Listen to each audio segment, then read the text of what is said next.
ইনুসের বিদায় ঘণ্টা কিন্তু আসলে বেজে গেছে।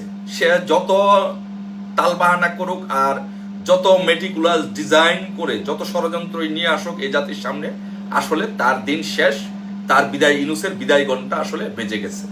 বিদায় ঘণ্টা বেজে গেছে কিভাবে দেখেন আপনারা, যে গত সপ্তাহে কিন্তু সারা বাংলাদেশে বিভিন্ন স্কুল, কলেজ, প্রতিষ্ঠান, রিক্সাওয়ালা, শ্রমিক সহ বিভিন্ন শ্রেণী পেশার মানুষ কিন্তু রাজপথে নেমে এসেছিল। রাজপথে নেমে আসার ফলে বাংলাদেশে একটা অস্থিতিশীল, একটা অন্যরকম একটা অস্থিতিশীল পরিস্থিতি, ভোলেটাইল সিচুয়েশন বাংলাদেশে তৈরি হয়েছে। যখন ইনুস দেখেছে যে না, যে কোনো মুহূর্তে তার বিদায় ঘণ্টা বেজে যেতে পারে, যে কোনো মুহূর্তে তার বিদায় হতে পারে, তখন সে কি করলো, এই যে তার মেটিকুলাস ডিজাইন, এক এক সময় এক একটা ডিজাইন নিয়ে আসে, সেই হিসাবে সে যেটা করলো যে সাম্প্রদায়িক দাঙ্গা তৈরি করলো। সম্প্রদায়ে হিন্দুদের উপর অত্যাচার নির্যাতন শুরু করলো, হিন্দুদের মন্দিরে এবং বিভিন্ন জায়গায় আঘাত করা শুরু করলো। আঘাত করা যখন শুরু করলো বাংলাদেশ, এবং এই বাংলাদেশে এই আঘাতের ফলে ভারতে আবার হিন্দুরা রিয়েক্ট করা শুরু করলো। তার মানে হচ্ছে যে একটা বাংলাদেশে একটা সাম্প্রদায়িক দাঙ্গার মতো একটি ভাব, একটা উত্তেজনা সৃষ্টি হলো। এই উত্তেজনা সৃষ্টি করে বেসিক্যালি ইনুস ব্যাপারটাকে ডাইভার্ট করে জাতীয় সরকারের দিকে নিয়ে গেল।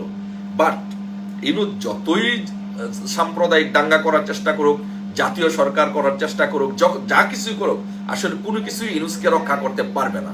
কেন পারবে না?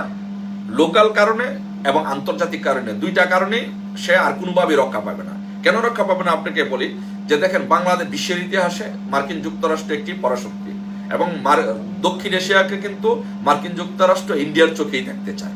তো এখন ইন্ডিয়াকে এই ইনুস যেভাবে খেপিয়ে তুলেছে, বাংলাদেশে যেভাবে সাম্প্রদায়িক দাঙ্গা হচ্ছে, বাংলাদেশে যেভাবে উগ্র মৌলবাদীদের বিকাশ ঘটছে, সেটি ইন্ডিয়ার জন্য, ইন্ডিয়ার স্বাধীনতা এবং ইন্ডিয়ার সার্বভৌমত্বের জন্য এবং ইন্ডিয়ার শান্তি শৃঙ্খলার জন্য একটি হুমকি স্বরূপ।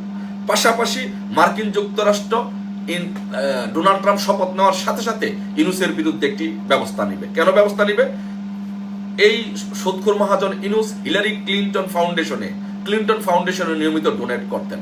ডোনেট করার ফলে যেহেতু হিলারি ক্লিনটন এবং ডোনাল্ড ট্রাম্প দুইজনের মধ্যে একটা প্রতিদ্বন্দ্বিতা ছিল, এই ডোনেশনটা আলটিমেটলি ডোনাল্ড ট্রাম্পের এগেনস্টে যাইত, যার জন্য ডোনাল্ড ট্রাম্পকে এই ডোনেশনটা বিপদের মধ্যে ফেলত। এই জন্য ডোনাল্ড ট্রাম্প কখনোই ইনুসকে সহযোগিতা করবে না এবং সাপোর্ট করবে না।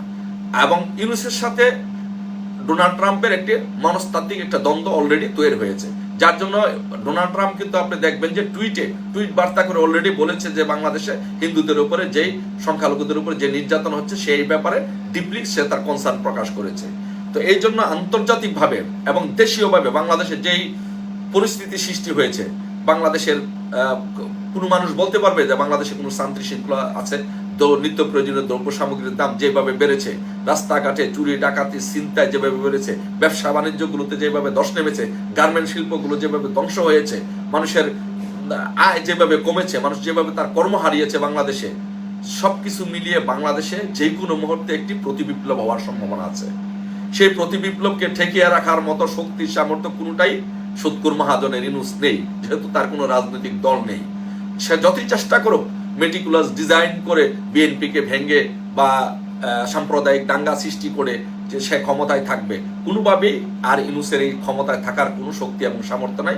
যে কোনো মুহূর্তে ইনুসের বিদায় ঘণ্টা বেজে যাবে, আর সেই বিদায় ঘণ্টাটা হবে, আমি মনে করি যে মার্কিন যুক্তরাষ্ট্রের প্রেসিডেন্ট ডোনাল্ড ট্রাম্প শপথ নেওয়ার সাথে সাথে ইনুসের ফাইনাল বিদায় হয়ে যাবে।